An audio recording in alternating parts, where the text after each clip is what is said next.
ദൈവപുത്രൻ തന്റെ മനുഷ്യാവതാരം കൊണ്ട് തെളിയിച്ച ജീവിത യാഥാർത്ഥ്യങ്ങൾ ഏറെയാണ്.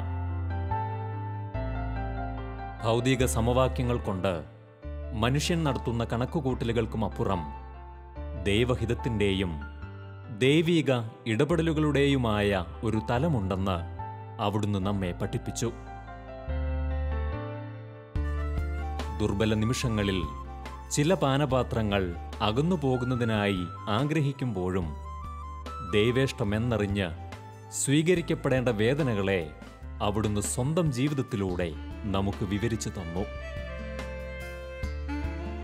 മനുഷ്യബുദ്ധിക്ക് അപ്രാപ്യമായ ദൈവിക പദ്ധതികളുടെ ആഴം ഇന്നും ഓരോ ജീവിതത്തിലൂടെയും ദൈവം തെളിയിച്ചുകൊണ്ടിരിക്കുന്നു. എല്ലാം അവസാനിച്ചു എന്ന ചിന്തയ്ക്കപ്പുറം ഒരു പുലർവെളിച്ചമായി കാത്തിരിക്കുന്ന ദൈവത്തിൻ്റെ അനന്തകാരുണ്യം ജീവിതത്തിൻ്റെ ഇരുണ്ട കോണുകളിൽ നാം തിരിച്ചറിയേണ്ടതുണ്ട്. കറുത്ത ആകാശത്തിൽ പ്രഭയാർന്ന നക്ഷത്രങ്ങൾ പോലെ നമുക്കിടയിൽ സജീവ സാക്ഷ്യങ്ങളായി മാറിയ ജീവിതങ്ങൾ, കനൽ ചൂടേറ്റ് ശക്തി പ്രാപിച്ച ഉരുക്കുദണ്ഡുകൾ പോലെ ജീവിക്കുന്ന ദൈവത്തെ ഈ ലോകത്തിൽ അവർ മഹത്വപ്പെടുത്തുന്നു.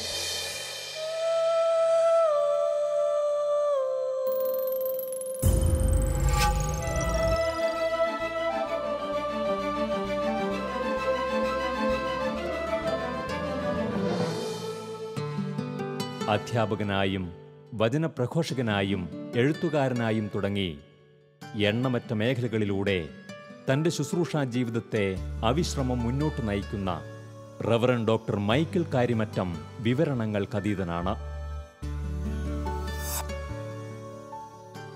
പിൽക്കാലത്ത് സ്വന്തം ജീവിതം കൊണ്ട് ബൈബിൾ വ്യാഖ്യാനിച്ച ബൈബിൾ പണ്ഡിതനായ ബഹുമാനപ്പെട്ട മൈക്കിൾ കാര്യമറ്റം അച്ഛൻ തൻ്റെ ജീവിതത്തിൽ അടിവരയിട്ട് സൂക്ഷിക്കുന്ന അനുഭവങ്ങൾ ഏറെയും സഹനത്തിൻ്റെതാണ്. 1980കളുടെ തുടക്കത്തിൽ POCയുടെ ആദ്യത്തെ മലയാളം ബൈബിൾ പ്രസിദ്ധീകരിക്കപ്പെട്ട് ചുരുങ്ങിയ കാലങ്ങൾക്കുള്ളിൽ നമ്മുടെ വിശ്വാസികൾക്കിടയിൽ വചന സന്ദേശത്തിന് ലഭിച്ച വലിയ സ്വീകാര്യതയ്ക്ക് പിന്നിൽ കാര്യമറ്റം അച്ഛൻ്റെ പങ്ക് ചെറുതല്ല. വചനത്തിൻ്റെ ശക്തിയും സമ്പന്നതയും തിരിച്ചറിഞ്ഞ അദ്ദേഹം തുടക്കകാലത്ത് തന്നെ തലശ്ശേരിയിൽ നിന്നും ബൈബിൾ അപ്പസ്തോലേറ്റ് വഴിയായി വിവിധ സമൂഹങ്ങൾക്കായി വ്യത്യസ്ത പഠന പദ്ധതികൾ രൂപപ്പെടുത്തി. അവയെല്ലാം വലിയ വിജയങ്ങളായി മാറി.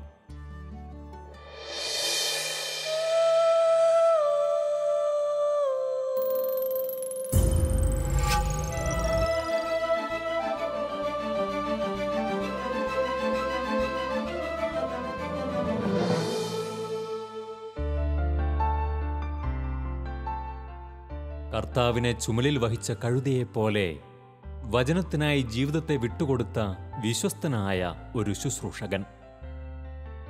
അദ്ദേഹത്തിൻ്റെ ജീവിതവീഥികളിലൂടെ സഞ്ചരിക്കുമ്പോൾ ദൈവപരിപാലനയുടെയും ദൈവിക പദ്ധതികളുടെയും തീക്ഷ്ണമായ അനുഭവങ്ങൾ ഇതിൽ വിരിയുന്നു. വ്യക്തമായ ബോധ്യങ്ങളും ശക്തമായ തിരിച്ചറിവുകളും നൽകിക്കൊണ്ട് ദൈവം അദ്ദേഹത്തെ വഴി നടത്തിയത് ഒരു കാലഘട്ടത്തിലെ മനുഷ്യർക്ക് മുഴുവനും വേണ്ടിയാണ്. കണ്ണീരിൻ്റെയും വേദനകളുടെയും ദിനരാത്രങ്ങളിലൂടെ ദീപ്തമായൊരു പുലരിയിലേക്ക് അവിടുന്ന് നയിച്ചത് അദ്ദേഹത്തിലൂടെ മറ്റനേകരെയുമാണ്. അതെ, അനേകർക്ക് വെളിച്ചം പകർന്ന സജീവമായൊരു ജീവിത സാക്ഷ്യമാണ് ഈ ജീവിതം.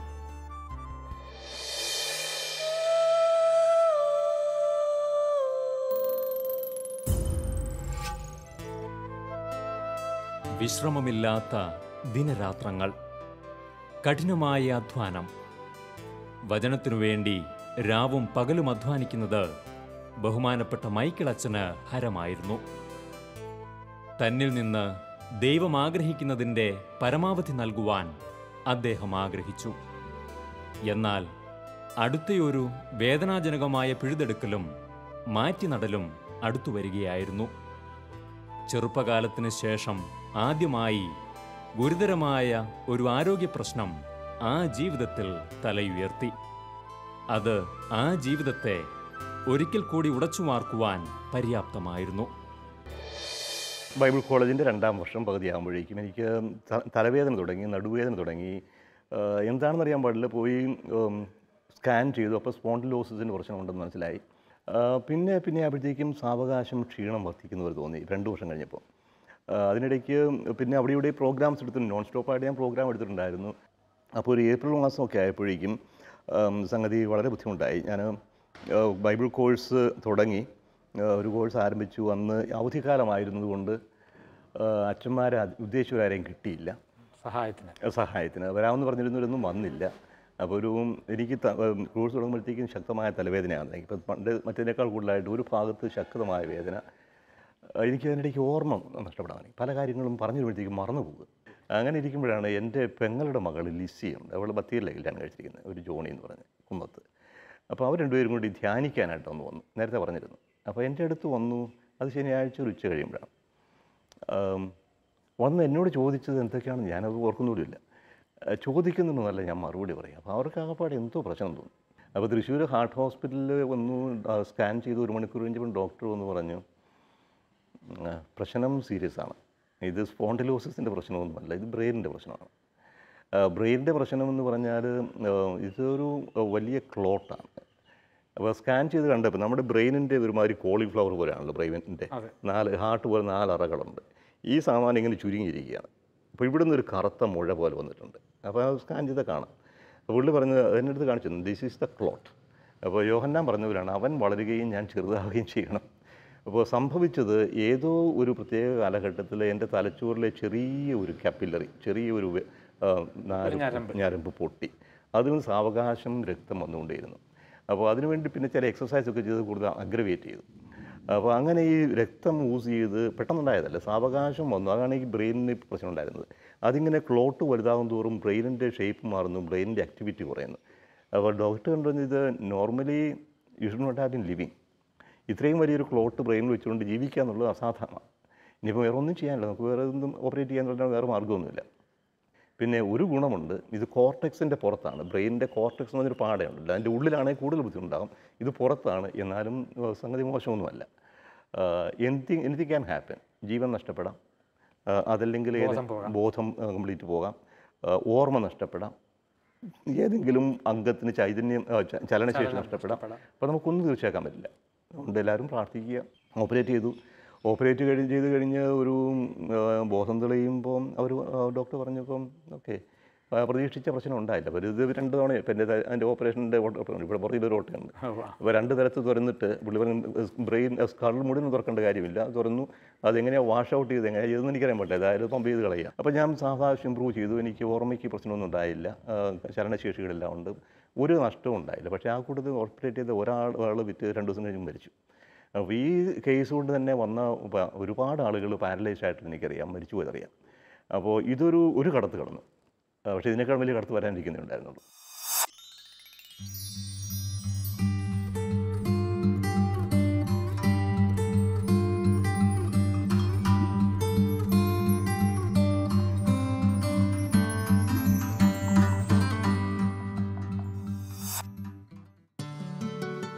അതീവ ഗുരുതരമായ രോഗാവസ്ഥയിലൂടെ കടന്നുപോയെങ്കിലും പ്രത്യേകമായ ദൈവപരിപാലനയുടെ കരങ്ങൾ അദ്ദേഹത്തിനു മേലുണ്ടായിരുന്നു. ഏറെ സുരക്ഷിതമായി ആദ്യത്തെ ഘട്ടത്തെ അതിജീവിക്കുവാൻ അദ്ദേഹത്തിന് കഴിഞ്ഞു. എന്നാൽ അദ്ദേഹത്തിനായി ദൈവമൊരുക്കിയിരുന്ന അഗ്നിപരീക്ഷകൾ അവസാനിച്ചിരുന്നില്ല. സർജറിക്ക് ശേഷം ഏറെ ശ്രദ്ധിക്കേണ്ടിയിരുന്ന ദിവസങ്ങളിൽ സംഭവിച്ച ഒരബദ്ധം അദ്ദേഹത്തെ വീണ്ടും കൂടുതൽ ഗുരുതരമായ അവസ്ഥയിലേക്ക് എത്തിച്ചു. 1 മാസത്തെ ഹോസ്പിറ്റൽ വാസത്തിനു ശേഷം ഭവനത്തിലേക്ക് മടങ്ങുമ്പോൾ വാഹനത്തിൽ വെച്ച് തല കമ്പിയിലിടിക്കുവാനിടയായതായിരുന്നു പുതിയ പ്രശ്നം. പിറ്റേ ദിവസം കാലത്തെ ഡോക്ടറെ അടുത്ത് നിന്ന് കണ്ടപാടെ ചോദിച്ചു, മുട്ടി എല്ലായിടത്തും പറയുന്നത്. ഞാൻ പറഞ്ഞില്ലേ മുട്ടരുതെന്ന്, അതായത് മുട്ടിപ്പോയി. അതായിട്ട് നമുക്ക് കാര്യം നോക്കാം, ഏതായാലും ഒന്നുകൂടി സ്കാൻ ചെയ്ത് നോക്കാം. സ്കാൻ ചെയ്തപ്പോൾ പഴയതിനേക്കാളും മോശം, പഴയതിനേക്കാൾ കൂടുതൽ രക്തം വന്നിരിക്കുന്നു. ഇപ്പോൾ ബ്ലീഡിങ് കണ്ടിന്യൂ ചെയ്യാം. ഇത് വളരെ സംഗതി മോശമാണ്. പക്ഷേ ഒരു ഗുണമുണ്ട്, ഞാനിനി തല തുറക്കേണ്ട കാര്യമില്ല.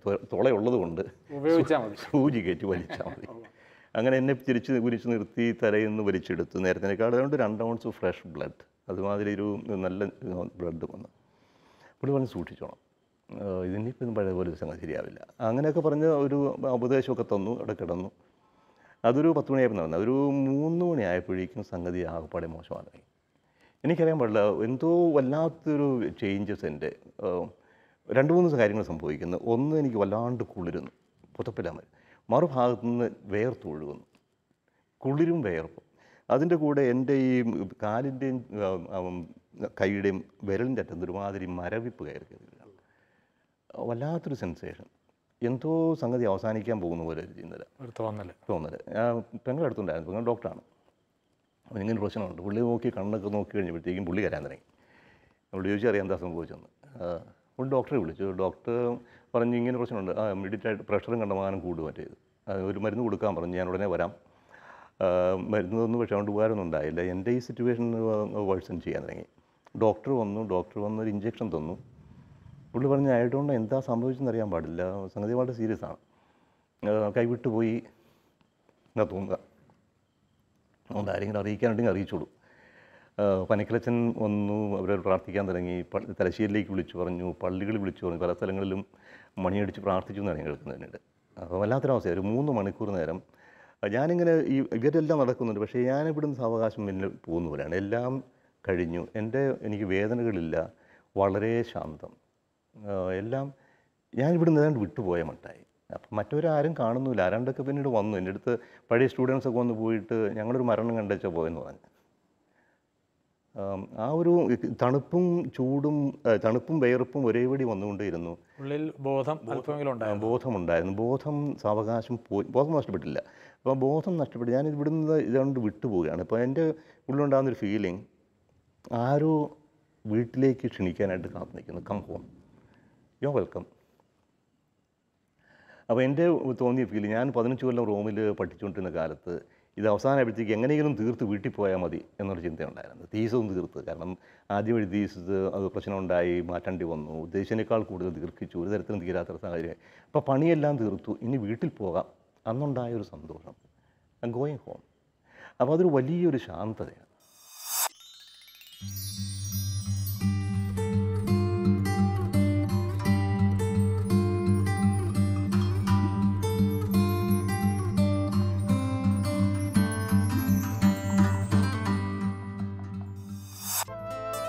ചെറിയൊരു അശ്രദ്ധ, അത് അദ്ദേഹത്തെ വീണ്ടും മരണത്തോളം കൊണ്ടെത്തിച്ചു. വീണ്ടും ദൈവപരിപാലനയുടെ മാഹാത്മ്യം തിരിച്ചറിഞ്ഞ ദിവസങ്ങൾ, പ്രാർത്ഥനയുടെയും ദൈവിക ഇടപെടലിൻ്റെയും ജീവിത സാക്ഷ്യമായി അദ്ദേഹം ജീവിതത്തിലേക്ക് തിരിച്ചു വന്നു. ഞാൻ മനസ്സിലാക്കിയിടത്തോളം എന്നെ കാത്തു നിൽക്കുന്ന, അപ്പോൾ വേറെ ആരുമല്ല, യേശുവാണ്. ഏൽപ്പിച്ച ജോലികൾ പൂർത്തിയായി. ഒരുപാട് പാളിച്ചകൾ സംഭവിച്ചു.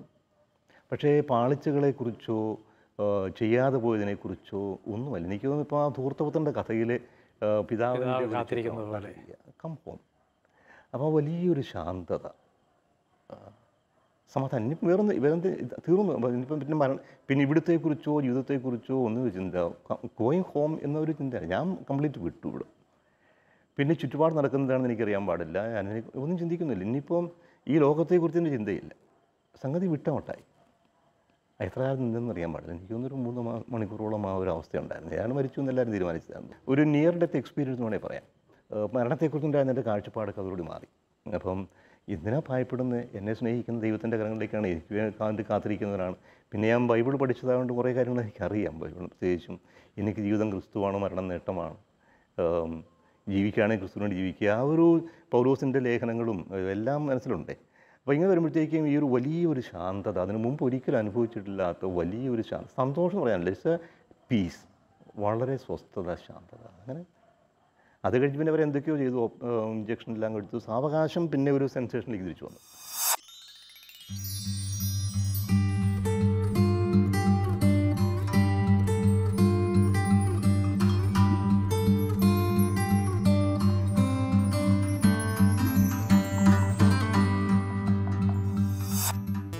മരണത്തെക്കുറിച്ചുള്ള വ്യക്തമായ തിരിച്ചറിവ് ലഭിച്ചത് ആ കാലഘട്ടത്തിൽ അദ്ദേഹത്തിന് വിലയേറിയ ഒരു പാഠമായിരുന്നു.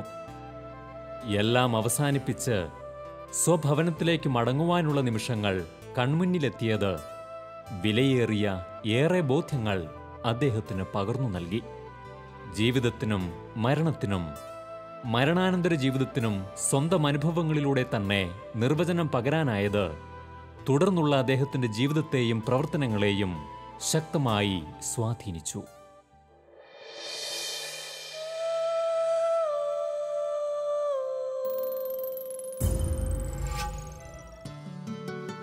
തുടർച്ചയായുണ്ടായ അഗ്നിപരീക്ഷകൾ മനുഷ്യബുദ്ധിക്ക് വലിയ തകർച്ചകളെന്ന് വിലയിരുത്തിയേക്കാവുന്ന അനുഭവങ്ങൾ. അവ മൈക്കിളച്ചന് നൽകിയ ബോധ്യങ്ങൾ വലുതായിരുന്നു. ദൈവം അനുവദിച്ചു തന്ന ദാനങ്ങളല്ലാതെ തൻ്റെ ജീവിതത്തിൽ മറ്റൊന്നുമില്ലെന്ന തിരിച്ചറിവ്, ഓരോ നിമിഷവും വിലപ്പെട്ടതാണെന്ന ബോധ്യം, അങ്ങനെ പലതും. ജീവിതത്തിൽ ഒരു ഘട്ടം കൂടി അവസാനിച്ച് പുതിയൊരധ്യായം തുറന്നപ്പോൾ ഏറെ കുറവുകൾ അദ്ദേഹത്തിനുണ്ടായിരുന്നു. മാനുഷികമായി ചിന്തിച്ചാൽ അതിജീവിക്കാൻ കഴിയാത്ത ശാരീരികവും മാനസികവുമായ ഏറെ കുറവുകൾ. എങ്കിലും അത്ഭുതകരമായ ദൈവീക ഇടപെടലുകൾ ആ ജീവിതത്തിൽ തുടർന്നുകൊണ്ടേയിരുന്നു. ഞാൻ പിന്നെ ഡിവൈനിലേക്ക് തിരിച്ചു പോയി ഒരാഴ്ച കഴിഞ്ഞു. പെങ്ങളുടെ കൂടെ ഉണ്ടായിരുന്നു ഒരു 3 ആഴ്ചയോളം. എനിക്ക് ഒന്നും ചെയ്യാൻ പറ്റില്ല, എണീറ്റ് നിൽക്കാൻ പറ്റില്ല. എണീറ്റുമ്പോഴത്തേക്കും തല കറങ്ങും. കോൺഫിഡൻസ് അല്പം പോലും ഇല്ലാണ്ടായി. കഴിഞ്ഞ് ഏതാണ്ടോ സാധനം താഴെ പോയി കട്ടിലിൻ്റെ അടിയിൽ ഇറങ്ങി. അത് അവരുടെ അനങ്ങരം എന്ന് പറഞ്ഞാൽ ഞാൻ കട്ടിലിൻ്റെ അടിയിൽ കയറി ഇറങ്ങി വീണ്ടും തലമുട്ടി. എവിടെ പോയാലും തലമുട്ടുക വീണ്ടും പ്രശ്നമായി. അങ്ങനെ ഒരു മാസം കഴിഞ്ഞ് ഒരു സാവകാശം പറഞ്ഞു പെങ്ങൾ പോയി. പക്ഷേ ഞാൻ ഒരു 3-4 മാസം ആ രീതിയിൽ അവിടെ എത്തുന്നു. എനിക്ക് തന്നെ ഒന്നും ചെയ്യാൻ പറ്റാത്തൊരവസ്ഥയായി. അധികമൊന്നും വർക്ക് ചെയ്യാൻ പറ്റാത്തൊരു 3-4 മാസം അങ്ങനെ കഴിഞ്ഞു. ബൈബിൾ കോഴ്സ് ഞാൻ അനൗൺസ് ചെയ്യും, ആളുകൾ വരും. പക്ഷേ എനിക്ക് ക്ലാസ് എടുക്കാൻ വേണ്ടിയിട്ട് ഒരു കോഴ്സ് ക്യാൻസൽ ചെയ്യേണ്ടി വന്നു. പിന്നെ അവിടെ താമസിച്ചുകൊണ്ട് ഞാൻ ആൾക്കാരെ സംഘടിപ്പിച്ചുകൊണ്ട് ചെയ്യാൻ തുടങ്ങി. അങ്ങനെ ഒരു പോയി കഴിഞ്ഞപ്പോഴത്തേക്കും ഒരു 1.5 വർഷമായപ്പോഴത്തേക്കും ഞാൻ മനസ്സിൽ ശരിയാവില്ല, ഇതിങ്ങനെ നിന്നിട്ട് കാര്യമില്ല, എനിക്കിത് വർക്ക് ചെയ്യാനാവില്ല, എൻ്റെ പണി തീർന്നു, എന്നെക്കൊണ്ട് ഇനി ഒന്നിനും കൊള്ളില്ല. Absolutely no. കാരണം പുറത്തിറങ്ങണമെന്നുണ്ടെങ്കിൽ ആരുടെയെങ്കിലും സഹായം വേണം. ഒരു 10 മിനിറ്റ് നേരെ ഒന്നും സംസാരിക്കാൻ പറ്റില്ല, ഓർമ്മയില്ല, ഒരു കാര്യം ചെയ്യാൻ പറ്റുന്നില്ല. അപ്പം എന്താ ഞാൻ വൈദ്യമറ്റ പിതാവിന് എഴുതി, ഞാൻ പോരുക, എന്നെക്കൊണ്ട് സാധിക്കില്ല, ആ പോരെ പ്രീസ്റ്റ് ഹോമിലേക്ക് പോകാം, റിട്ടയർ ചെയ്യാം എന്നൊരു തീരുമാനത്തിലേക്കാണ് 2001 അവസാനമായപ്പോഴത്തേക്കും വരിക.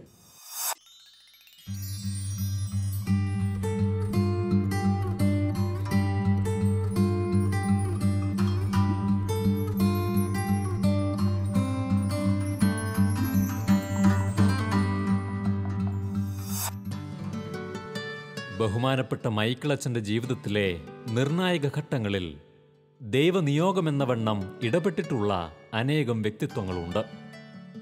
വള്ളോപ്പള്ളി പിതാവും ആബെ പിയറും ഉദാഹരണങ്ങൾ മാത്രം. മുൻകാലങ്ങളിൽ അച്ഛൻ്റെ ജീവിതത്തിലെ തെരഞ്ഞെടുപ്പുകളുടെ തലത്തിലായിരുന്നു ഇടപെടലുകളെങ്കിൽ ഇപ്പോൾ അത് തികച്ചും വ്യക്തിപരമായ അതിജീവനത്തിൻ്റെ ഭാഗമായിരുന്നു. തുടർച്ചയായി നടന്ന 2 ശസ്ത്രക്രിയകൾ അദ്ദേഹത്തെ ശാരീരികമായി ഏറെ തളർത്തിയിരുന്നു. ഇനിയൊരു തിരിച്ചുവരവില്ല എന്ന് അദ്ദേഹം തന്നെയും ചിന്തിച്ച നാളുകൾ. അവിടെ അദ്ദേഹത്തിൻ്റെ ജീവിതത്തിൽ കടന്നു വന്നത് 2 പ്രമുഖ വ്യക്തിത്വങ്ങളായിരുന്നു. അന്ന് തൃശൂർ സെന്റ് മേരീസ് മേജർ സെമിനാരിയുടെ റെക്ടറായിരുന്ന മാർ റാഫേൽ തട്ടിൽ, ബഹുമാനപ്പെട്ട ജോർജ് പനക്കലച്ചൻ എന്നിവരായിരുന്നു അവർ. അങ്ങനെ ഇരിക്കുമ്പോഴാണ് ഇവിടുന്ന് തട്ടിൽ പിതാവ്, ഇപ്പോഴത്തെ ബിഷപ്പ് റാഫേൽ. അതിനിടയ്ക്ക് തന്നെ ഞാൻ ഈ തൂങ്ങുഴി പിതാവ് പറഞ്ഞതനുസരിച്ച് നമ്മുടെ സെമിനാരി വരാറുണ്ടായിരുന്നു. 98 മുതൽ എല്ലാ ആഴ്ചയിലും ഒരു ദിവസം നിന്ന് ക്ലാസ് എടുക്കാറുണ്ടായിരുന്നു. അപ്പോൾ ആൾക്കാർക്ക് തന്നെ അറിയാം. ഞാനിങ്ങനെ റിട്ടയർ ചെയ്യാൻ പോകുന്നു എന്ന് കേട്ടപ്പം തട്ടിൽ പിതാവ് എന്നെ അന്വേഷിച്ച് അവിടെ വന്നു. തട്ടിൽ അച്ഛൻ റാഫേൽ അച്ഛൻ, അച്ഛനിങ്ങനെ പോവുകയാണ്. അച്ഛൻ പോവുക, എങ്ങോട്ടാണ് പോകുക? ഞാൻ പ്രീസ്റ്റ് ഹോമിലേക്ക്. അങ്ങനെ പ്രീസ്റ്റ് ഹോം ഞാൻ പിന്നെ ഇവിടെ പോയിക്കൊണ്ട് അച്ഛനിങ്ങോട്ട് പോലെ സെമിനാർ, എന്നെക്കൊണ്ട് പറ്റില്ല അച്ഛൻ. അല്ല, അച്ഛനവിടെ വന്നിരുന്നാൽ മതി, വേറൊന്നും ചെയ്യണ്ട. ഞാൻ പറഞ്ഞാൽ ഞാൻ ഇവിടെ തന്നെ ആയിരിക്കുക, അത് സാരമില്ല, അച്ഛൻ്റെ പ്രസൻസ് ഞങ്ങൾക്ക് സന്തോഷമാണ്. പിള്ളേർക്ക് എന്തെങ്കിലുമൊക്കെ പറഞ്ഞു കൊടുത്താൽ മതി, ക്ലാസ് എടുക്കാൻ പറ്റുമെങ്കിൽ എടുക്കാൻ പറ്റില്ലെങ്കിൽ പിള്ളേർ വല്ലതും വന്ന് കൊടുത്താൽ മതി. സോ യുവർ പ്രസൻസ് അത്രയായാലും മതി, ഞങ്ങൾക്ക് സന്തോഷം, അച്ഛൻ വരണം. അച്ഛൻ പ്രീസ്റ്റ് ഹോമിലേക്ക് പോയി വെറുതെ ഇരിക്കുകയല്ലേ, ഏതായാലും വെറുതെ ഇരിക്കുക, അവിടെയാണെങ്കിൽ നമുക്ക് സ്ഥല സൗകര്യമുണ്ട്. അങ്ങനെയാണ് 2002 തൃശ്ശൂർ സെമിനാരിയിലേക്ക്. സെമിനാരിയിലേക്ക് വരും. അപ്പോൾ ഞാൻ സെമിനാരിയിൽ പോവില്ല എന്ന് ബലമായിട്ട് നിർബന്ധം പിടിച്ച്, അതിനിടയ്ക്ക് എന്നെ പൂനെയിൽ നിന്ന് അവർ ക്ഷണിച്ചായിരുന്നു, ട്രിച്ചിയിൽ നിന്ന് ക്ഷണിച്ചായിരുന്നു. രണ്ടിടത്ത് ഞാൻ ഓരോ സെമിസ്റ്റർ ക്ലാസ്, ഞാൻ ഇനി സെമിനാരി എൻ്റെ ജീവിതമല്ല എന്ന് പറഞ്ഞ് ബലമായിട്ട് മാറി നിന്ന് എന്നെ തലയ്ക്ക് അടിച്ച് തകർത്ത് ഒന്ന് മരിപ്പിച്ച് ഇവിടെ കൊണ്ടു വെച്ചു.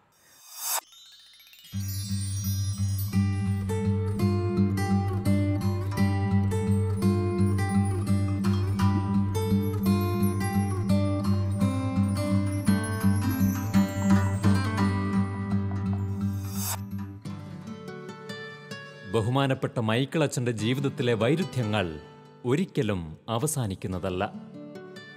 അദ്ദേഹം ഏറ്റെടുക്കാൻ ആഗ്രഹിച്ചതല്ല ദൈവം അദ്ദേഹത്തെ ഏൽപ്പിച്ച ദൗത്യങ്ങളിൽ പലതും. അദ്ദേഹം യാത്ര ചെയ്യാൻ ആഗ്രഹിച്ച വഴിയിലൂടെയല്ല ദൈവം അദ്ദേഹത്തെ വഴി നടത്തിയത്. ഈ അനുഭവങ്ങളുടെ തുടർച്ചയെന്നോണമാണ് അദ്ദേഹം തൃശൂർ മേജർ സെമിനാരിയിൽ എത്തിച്ചേർന്നതും. ദൈവിക നിയോഗങ്ങൾ അദ്ദേഹത്തിൻ്റെ ജീവിതത്തിലേക്ക് കടന്നു വന്നതെല്ലാം അപ്രതീക്ഷിത മാർഗങ്ങളിൽ കൂടിയായിരുന്നു. തമ്പുരാൻ ആഗ്രഹിക്കുന്നത് എന്തോ അത് ചെയ്യും. നമ്മൾ സാധാരണഗതിയിൽ കുതിറി മാറാൻ പോയാലും വിടില്ല, പിന്നെ അത്ര പിടിപ്പിച്ച് പോകുകയാണെന്നില്ല. ഇപ്പോൾ ഞാനങ്ങനെ ഒരു കുതിറി മാറാൻ ഞാൻ ശ്രമിച്ചിട്ടില്ല. പക്ഷേ എൻ്റെ വഴി തമ്പുരാൻ വഴിയാണെന്ന് വിചാരിച്ച് പോയ പലതും അതന്നതായിരുന്നു, ഇന്നിതാണ് ആവശ്യം. അങ്ങനെ എന്നെ 2002 എന്നെ ഇവിടെ സെമിനാരി കൊണ്ടുവന്നാക്കി. ഒന്ന് ഞാൻ അമേരിക്കയിൽ പോയി. സിസ്റ്റർ ഗ്ലോറിസ്റ്റ് അവിടെ ഉണ്ടായിരുന്നു, പുള്ളിക്കാരത്തി എന്നെ കുറച്ച് ഹെൽപ്പ് ചെയ്തു. അവിടെ ചെന്ന് പിന്നെ നന്നായിട്ട് അറിയാമല്ലോ, പറഞ്ഞ് ഒന്ന് വണ്ടി ഓടിക്കാൻ നോക്കി. വണ്ടി ഓടിക്കാൻ എത്രയോ വണ്ടി ഓടിച്ചിരുന്നു, എത്രയോ ഓടിക്കാൻ പറഞ്ഞു. അങ്ങനെ പുള്ളിയുടെ കൂട്ടത്തിൽ വണ്ടി ഓടിക്കാൻ പഠിച്ചു. ക്ലാസ് എടുക്കാനായിട്ട് ഇപ്പം അവിടെ മതാധ്യാപകർ ക്ലാസ്സിലായിരുന്നു. ഇപ്പോൾ ഇംഗ്ലീഷല്ലേ, അപ്പം ആപ്പാടെ 10 പേരേ ഉള്ളൂ. അങ്ങനെ മതാധ്യാപകർ കൊണ്ട് ക്ലാസ് എടുക്കാനായിട്ടുണ്ടൊന്ന് ക്ലാസ് എടുക്കാൻ തുടങ്ങി. പിന്നെ വേറെ പുറവനായിപ്പോയി. അങ്ങനെ 2 മാസം അവിടെ പല സ്ഥലത്തും ക്ലാസ് എടുക്കാനും വണ്ടി ഓടിക്കാനും ഒക്കെ ആയിട്ട് സ്ലോലി ഷീനിയും എല്ലാം റീഗെയിൻ ചെയ്യാനായിട്ട്. അപ്പോൾ എനിക്കൊരു കോൺഫിഡൻസ് തരാനും ബിൽഡപ്പ് ചെയ്യാനും സഹായിച്ചു.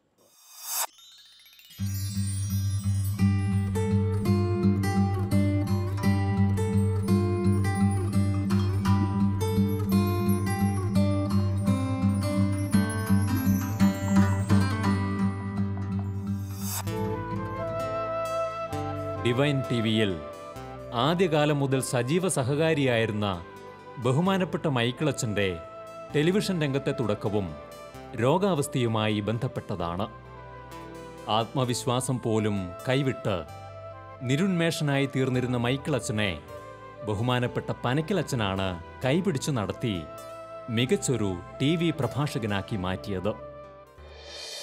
2002 ജൂണിലാണ് ഡിവൈൻ ടെലിവിഷൻ ആരംഭിക്കുന്നത്. 2002 ജൂണിൽ. അപ്പോൾ പനക്കിലച്ചന് ഇതിനകത്തൊരു താല്പര്യമുണ്ട്. അപ്പോൾ സെപ്റ്റംബർ ആയപ്പം പനക്കിലച്ചനോട് പറഞ്ഞു, അച്ഛൻ നമുക്ക് ഒരു TV. എൻ്റെ അച്ഛൻ ഞാൻ ചെയ്യാനാണ് പറയുന്നത്. അപ്പം നിലണ്ടാരാ, പക്ഷേ എനിക്ക് ഏറ്റു നിൽക്കാൻ പോലും വരാത്ത എന്നെ കൊണ്ട് ഡിവൈൻ TV അത് സാരമില്ല അച്ഛൻ അപ്പം ചേച്ചൻ നടപ്പില്ല, നടപ്പുള്ള കാര്യമല്ല. അച്ഛനെന്താ പ്രയാസം? ഞാൻ പറഞ്ഞു എനിക്കൊന്നും അറിയാൻ ചെയ്യാൻ പറ്റില്ല, ഞാനും കൂടെ കൂടാം. അപ്പോൾ നമുക്ക് എന്താ ചെയ്യേണ്ടത്? അച്ഛൻ പറഞ്ഞു അച്ഛന് ഏറ്റവും എളുപ്പമുള്ള കാര്യം എന്താ, സങ്കീർത്തനമല്ലേ. നമുക്കൊരു സങ്കീർത്തനം ചെല്ലാം, നമ്മളൊരു ടീമായിട്ട് ചെയ്യണം ഒരു സങ്കീർത്തനത്തെക്കുറിച്ച് മെഡിറ്റേഷൻ. അപ്പം ഇവിടെ ആൻ്റണി ഫെർണാണ്ടസ് ഒരു സങ്കീർത്തനം ആലപിക്കും. ഞങ്ങളൊരു ടീമുണ്ട്, 10-12 പേരുണ്ടാവും. അപ്പോൾ എന്നിട്ട് ആലാപനം കഴിയുമ്പോൾ ഞാനൊരു ചെറിയ വിശദീകരണം കൊടുക്കും. അത് കഴിഞ്ഞിട്ട് അച്ഛൻ അതിനെക്കുറിച്ച് 5 മിനിറ്റ് നേരം വിശദീകരിക്കുക. പിന്നെ ഞാനൊരു പ്രാർത്ഥനയോട് സമർപ്പിക്കും. അച്ഛൻ എപ്പോൾ നിർത്തണം തോന്നിക്കുന്നു നിർത്തി ഞാൻ ഏറ്റെടുത്തോളാം. ആൾക്കാരെല്ലാം കൂട്ടുണ്ടാവും, അപ്പം ഒന്നും പേടിക്കണ്ടില്ല. അങ്ങനെ ഒരു 10-12 പേരുടെ കൂട്ടത്തിൽ എന്നെ കൊണ്ടുപോയി ഇവിടെ തിരുത്തി. അങ്ങനെയാണ് ഞാൻ ടെലിവിഷൻ പരിപാടി ആരംഭിക്കുക. നിർബന്ധമായിട്ട് ബലമായിട്ട് പിടിച്ചുകൊണ്ട് ആദ്യത്തേത് വലിയ കുഴപ്പമില്ല, അത് പോയി. ഏറ്റവും എളുപ്പമുള്ള സങ്കീർത്തനം 23-ാം സങ്കീർത്തനമാണ്. അപ്പം പറയാൻ തുടങ്ങുമ്പോൾ സാവകാശം വാക്കുകൾ വരാൻ തുടങ്ങി. 23-ാം സങ്കീർത്തനം അതങ്ങനെ ചെയ്തു, വലിയ കുഴപ്പമില്ലാന്ന് തോന്നി. അങ്ങനെ 2 തവണ കഴിഞ്ഞപ്പോഴത്തേക്കും മനക്കിലച്ചൻ പറഞ്ഞു ഇപ്പം ഞങ്ങളുടെ ഈ പരിവാരങ്ങളൊന്നും ആവശ്യമില്ല, പ്രാർത്ഥന അച്ഛൻ തന്നെ ഇല്ലാൽ മതി. അപ്പോൾ ആൻ്റണി ഫെർണാണ്ടസ് ഒരു സങ്കീർത്തനം ആലപിക്കും, അച്ഛൻ അത് തുടങ്ങുക. അങ്ങനെ ആൻ്റണിയും ഞാനും കൂടെ ഒരു 2-3 എപ്പിസോഡ് നടത്തി. അപ്പോൾ ആൻ്റണി ഇപ്പം ആലാപനത്തിൻ്റെ അച്ഛനെ വായിച്ചാൽ പോരെ. അങ്ങനെ നമ്മൾ ഈ നടക്കാൻ പഠിപ്പിക്കുന്നു പറഞ്ഞ പോലെ ഓരോന്ന് പിച്ച് വെച്ച് കൊടുത്തു കൊണ്ടുപോയി അവസാനം ഞാൻ തന്നെ സങ്കീർത്തനങ്ങൾ ചെയ്യാൻ തുടങ്ങി. അതൊരു 2 മാസം സങ്കീർത്തനങ്ങൾ 10-30 സങ്കീർത്തനം കഴിയുമ്പോഴത്തേക്ക് സാവകാശം ഒരു സെൽഫ് കോൺഫിഡൻസ് ആയി. പിന്നെ പോയത് ഒരുപാട് കാര്യങ്ങൾ ചെയ്തു. ടെലിവിഷനിലൂടെ ഇപ്പോൾ ഡിവൈൻ ടെലിവിഷനിലൂടെ ഒരു 1000-ലധികം എപ്പിസോഡ് ഞാൻ ചെയ്തു കഴിഞ്ഞു. അതൊരു പലതും ബൈബിൾ പഠനങ്ങളാണ്. ഇതിപ്പം കർത്തൃപ്രാർത്ഥന ഒരു സീരീസ് 10-22 ടോക്ക് ഉണ്ടായിരുന്നു. അതുപോലെ തന്നെ ജ്യോതിർഗമയ എന്ന് പറഞ്ഞ പ്രകാശത്തിലേക്ക് അപ്പം മെസ്സിയാനിക് പ്രോഫസീസ് വരാൻ്റെ രക്ഷകനെക്കുറിച്ച്, അല്ലെങ്കിൽ കുരിശിൻ്റെ സുവിശേഷം, അങ്ങനെ ഒരുപാട് സീരീസ്. അതിനോടെയാണ് ശാലോവുമായിട്ട് ബന്ധപ്പെട്ടത്. ശാലോമിൽ ഒരു 42 എപ്പിസോഡ് ഞാൻ പ്രമാണങ്ങളെക്കുറിച്ച് കൊടുത്തു. അതാണ് ഇപ്പോഴും തുടർന്നുകൊണ്ടിരിക്കുന്നത് സെമിനാരിയിൽ.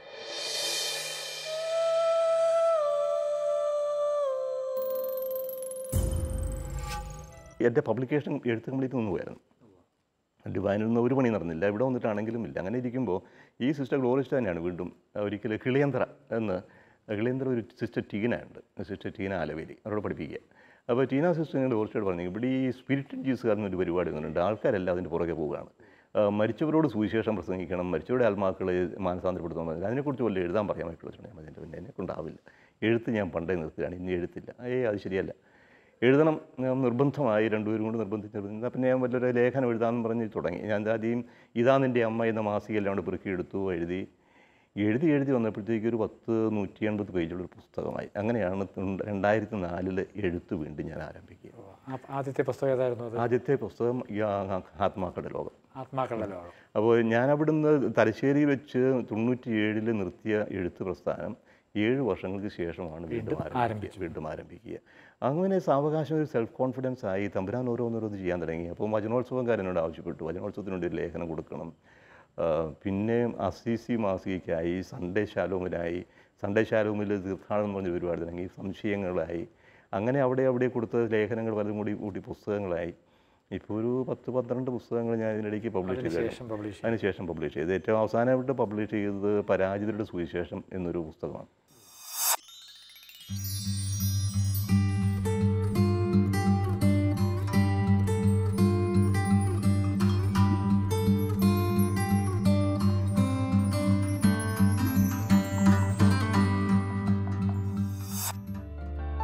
തുടർന്നുള്ള ബഹുമാനപ്പെട്ട മൈക്കിളച്ചൻ്റെ ജീവിതം ഒരു പക്ഷേ പഴയ കാലത്തേക്കാൾ ഫലദായകമാക്കി തീർത്തത് ദൈവത്തിൻ്റെ സവിശേഷമായ പരിപാലനയുടെ ഭാഗമാണെന്ന് ഇന്ന് അദ്ദേഹം തിരിച്ചറിയുന്നു. തീർത്തും കൈവിട്ടു എന്ന് പലപ്പോഴും വിലയിരുത്തപ്പെട്ടിട്ടും മനുഷ്യബുദ്ധിക്ക് അതീതമായ രീതിയിൽ വീണ്ടും ഉയർത്തിക്കൊണ്ടുവരുന്ന ദൈവത്തിൻ്റെ അനന്തകാരുണ്യം, അത് അനേക ആത്മാക്കളുടെ നിത്യരക്ഷയ്ക്ക് കാരണമാകുന്ന ഒരു സജീവ സാക്ഷ്യം തന്നെയാണ്. എനിക്ക് പറയാൻ സാധിക്കുന്നത്, ഞാൻ പഠിച്ചത് വാസ്തവത്തിൽ ഈ സഹനങ്ങളിൽ നിന്നാണ്.